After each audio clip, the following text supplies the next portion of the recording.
ఎన్నికల ముందు రేవంత్ రెడ్డి గారు సోనియా గాంధీ గారి సమక్షంలో, రాహుల్ గాంధీ గారి సమక్షంలో, ప్రియాంక గాంధీ గారి సమక్షంలో, వాళ్ళ ఖర్గే గారి సమక్షంలో 6 గ్యారంటీల పేరిట ప్రజల ముందుకు హామీలు ఇచ్చింది. అందులో ఒక గ్యారంటీ రైతు రుణమాఫీ, రైతు బంధు, 500 రూపాయల క్వింటాలకు బోనస్, కౌలు రైతుకి కూడా రైతు బంధు అమలు చేస్తా అని చెప్పడం, చివరికి రైతు కూలీలకు కూడా నెలకు 1000 రూపాయలు చెప్పిన 12,000 రూపాయలు ఇస్తా అని చెప్పింది. ఇంకా ఒక అడుగు ముందుకేసి ఎవరైనా లోన్ లేని వాళ్ళు ఉంటే వెంటనే బ్యాంకుకు పోండి, రుణం తీసుకోండి, మన ప్రభుత్వం వస్తుంది, వెంటనే తెల్లారే సంతకం పెడితే మీకు రుణమాఫీ అవుతుందని చెప్పింది.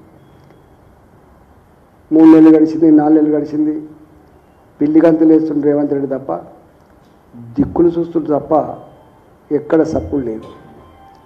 చివరికి ప్రజలు రైతాంగం అంతా అసహించుకుంటుందని చెప్పి గ్రహించి భద్రాచలం రాముడి సాక్షిగా, వేములవాడ రాజన్న సాక్షిగా, జోగులాంబ సాక్షిగా, మన లక్ష్మీనరసింహస్వామి సాక్షిగా అని చెప్పి ఓట్లు పెట్టుకోవడం మొదలుపెట్టాడు. ఈ ఒక్కటి కూడా అమలు చేయకపోతే తెలంగాణ ప్రజలు నా మీద చెడైప్రాయం ఏర్పడుతుందని చెప్పి భావించి అన్ని రకాల ఆర్థిక పేమెంట్స్ అని కూడా ఆపేసి రైతు రుణమాఫీ ఒడిగట్టాడు. నేను చెప్తున్న లెక్క కాదు, రేవంత్ రెడ్డి గారు లెక్క చెప్పినాం. బ్యాంకులేమో 73 లక్షల మంది రైతులు అని చెప్పిండ్రు, రేవంత్ రెడ్డి గారేమో 65 లక్షలు అని చెప్పిండు, తర్వాత 40 లక్షలు అని చెప్పిండు, 48 లక్షలు. ఆ చివరికి తేల్చింది ఏంటంటే మేము లెక్క తీసినాం 48 లక్షల మంది రైతులు, 34,000 కోట్ల రూపాయలు అవుతుంది. ఏకకాలంలో అన్కండిషనల్గా కార్డుతో సంబంధం లేదు, దేంతో సంబంధం లేకుండా పే చేస్తా అని చెప్పిండు. కానీ చివరికి విధి విధాన ఖరారు చేసిండ్రు, దాని మీద విపరీతమైన వ్యతిరేకత వచ్చింది రైతాంగాల్లో. అప్పుడు తోక ముడిచిండు, అందరికి ఇస్తా అని చెప్పాడు. కానీ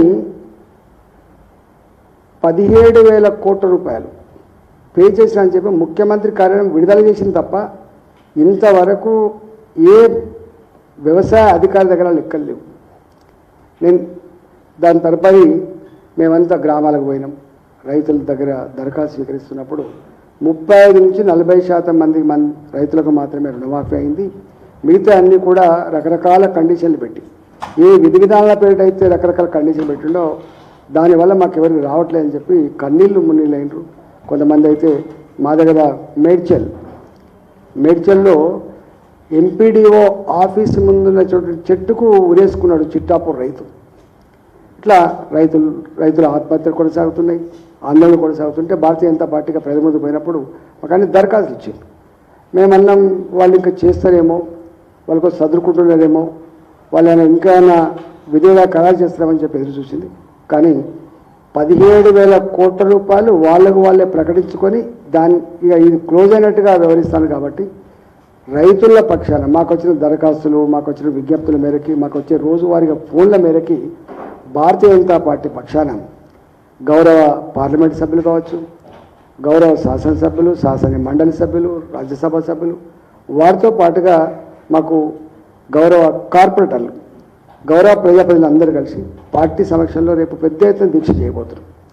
నేను ఒకటే యావత్ తెలంగాణ రైతాంగానికి విజ్ఞప్తి ఏంటంటే, రేవంత్ రెడ్డి మోసపు మాటలకు మారుపేరుగా నిలిచింది కాబట్టి, అబద్ధాలే ఆయన జీవితం కాబట్టి, ఆయన ఫిలాసఫీ కాబట్టి, ఇవాళ ప్రజాందోళన తప్ప మనం ఐక్యమై ఆందోళన చేస్తే తప్ప ఈ సర్కారు మెడలు మనస్తే తప్ప మనకు రుణమాఫీ కాదు. కాబట్టి తెలంగాణ వ్యాప్తంగా ఎంతమందికైతే రుణమాఫీ రాక ఇవాళ బెంగటిల్తున్నారో, ఇవాళ అప్పుల పాలై ఆగమవుతున్నారో వాళ్ళందరినీ కూడా రేపు ఇందిరా పార్కు ధర్నాలో పాల్గొనవలసిందిగా నేను విజ్ఞప్తి చేస్తున్నాను.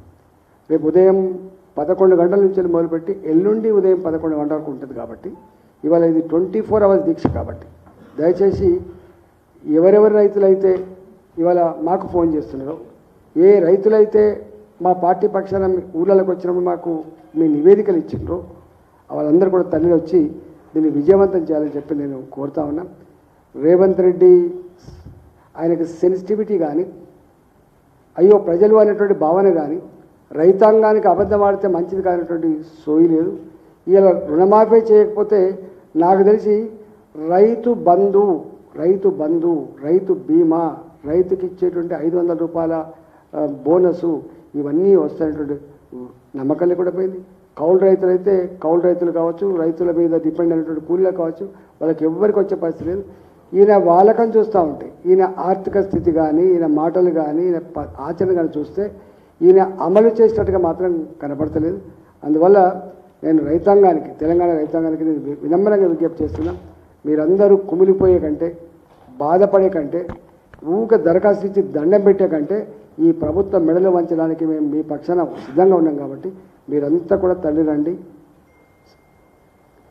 మీరంతా తల్లి వచ్చి దీన్ని విజయవంతం చేసుకోవాలని చెప్పి కోరుతున్నా. దీనికి నేను మొన్న గడికేసరి పోయినా